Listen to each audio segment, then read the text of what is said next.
در این هواپیما مسافران مهاجره نیز به تاجیکستان برگشتند که پس از سالهای طولانی غریبی نمیخواهند دیگر بار رنج مهاجرت در کشوری برایشان بیگانه ادامه کند.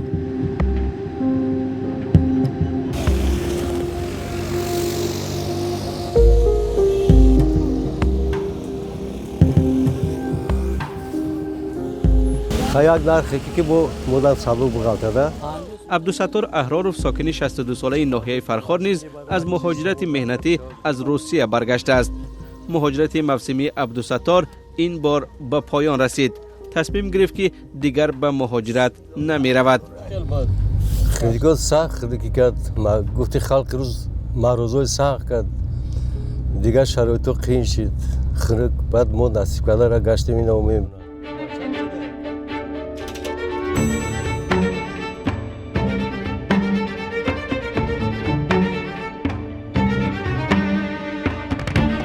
عبدالستار پس از چند مدت دیگر دوباره به دیدار نزدیکانش خواهد رسید.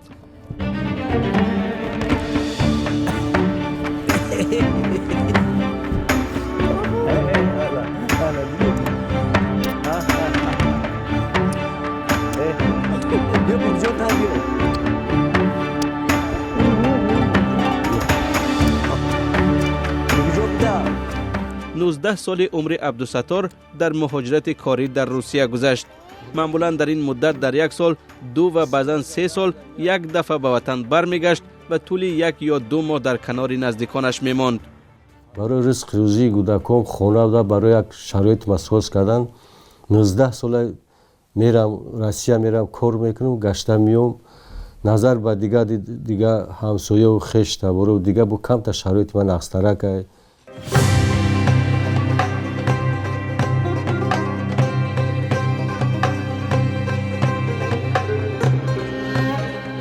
پاره عمری مهاجرتی عبدالستار پس از 17 سال کار در مکتب ورزشی فرخار آغاز شد. او دانشکده تربیت جسمانی را ختم کرده است. معلومات عالی دارد اما معاش کم در وطن او را مجبور به مهاجرت کرد تا در تعلیم و تربیت و روزگذرانی فرزندان دست کوتاه نماند.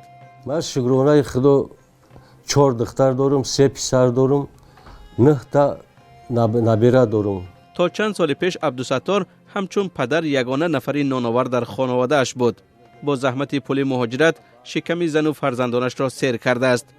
همچنین با پول یافته‌اش در مهاجرت به تحصیل فرزندان مساعدت کرد. حالا 2 پسرش معلومات عالی دارند و کار میکنند. من سوم روان میکردم اما خواندن معلومات عالی گرفتن هرش اینا وزی بود کرد اوش 4 سال 5 سال در امو رومید دا افسر کار میکنه زمانش کاپیتان ای پسرم نو بود کرد و زیاد حجاتش سپورت از دکتر پختش همش گذشت است باید یک دو وقته دا کار دا قبولش کنن باید کار دا بدروید. عبدالستار سابقه کاری کافی در وطن ندارد که به مشکل در پیری به نفقه براید. از روسیه هم نفقه نخواهد گرفت. امید یگانش به فرزندان است که طول سالهای دراز برایشان مشکل و رنج مهاجرت را تحمل کرد. وقتی باید هر کار دا که بدورن مرا یاردم میکنن برای که من دیگه شرایطم قین شده نمیشه و سال تا سال اینا زیاده هم قصد من یک استاژ کاری دارم 17 ساله برای نفقه بر اومدن نمیدونم که چی میشه و نمیشه و با اومدن تا 65 سالگی را که باشه باید من 3-4 سال دیگه باید کار کنم اومده کار کنم که یگان نفقه نقض بگیرم و نفقه تا برم. لبای بیا و علیکم السلام بیا. شیرافگان عوضوف ساکنی 29 ساله ناحیه فرخار و از هم محله های عبدالستار پس از شنیدن بازگشت مهاجری با تجربه به عیادت او آمد. هدفش نیز آن است که از عبدالستار شرط و شرایط مهاجرت کاری را در روسیه بپرسد. زیرا شیرافگان نیز مثل او پس از چند سال ناموفقانه کار در تاجیکستان مجبور شد بار اول به مهاجرت رود.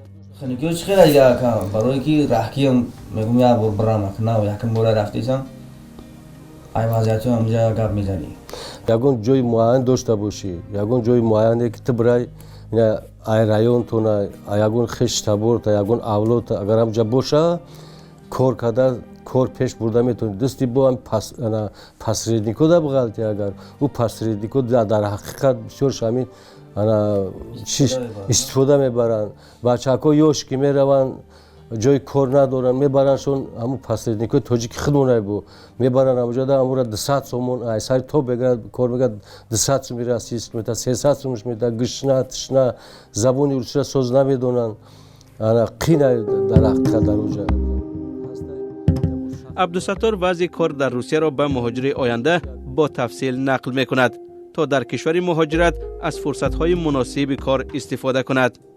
وجود میره در همون ایمیگراسیون سلوژبا دا هسته اینمو سخر ودایم میره زبان روسی اگر سوز ندونی اونجا اگزامین میگیرن درس میدونید قریب یک 15-20 جوره میگردی هم شرایطو تا چیزو تا میپرسن اگر نگون معلوماتی عالی داشته باشی اگزامین نمیگیرن همون دیپلم تا میبینن که وقت پیش نخونده انا یوشوی که حوزی میره او یوشو را شرایطشون قیل زبان روسی را کم میدونن 3-4 مرتبه میگردوننشون بعد با خیلی کشوکش خیلی اشکال بعد هم پاتنش هم قیمش دیسه سال تو سال اینا 2000 بود 2000 بود 3000 اینا 4000 اینا از 5400 شده انا قیل شرایط ایس فهمیسو میاد داکمنت داشته قابل میته ایس کورگوی ارگان میان هوز تراک با تراک همو جواب دوران همه شرایطی همه خلق مهاجری و تاجیکی مدت شرایطشون قینه در حقیقت غم میکنه. عبدالستار به شرفکن این مهاجر آینده کاری از تهدید ملتگراهای روز نیز قصه کرد که بارها از خف به دست آنها افتادن فرار کرده است. هرچند تفسیر واقعیت امروزی مهاجر کاری تاجیک در روسیه برای شرفکن زیاد ناراحت کننده بود، اما او باید به مهاجرت رود و باید باز جای یک نسل مهاجر پیر شده تاجیک را در روسیه پر کند.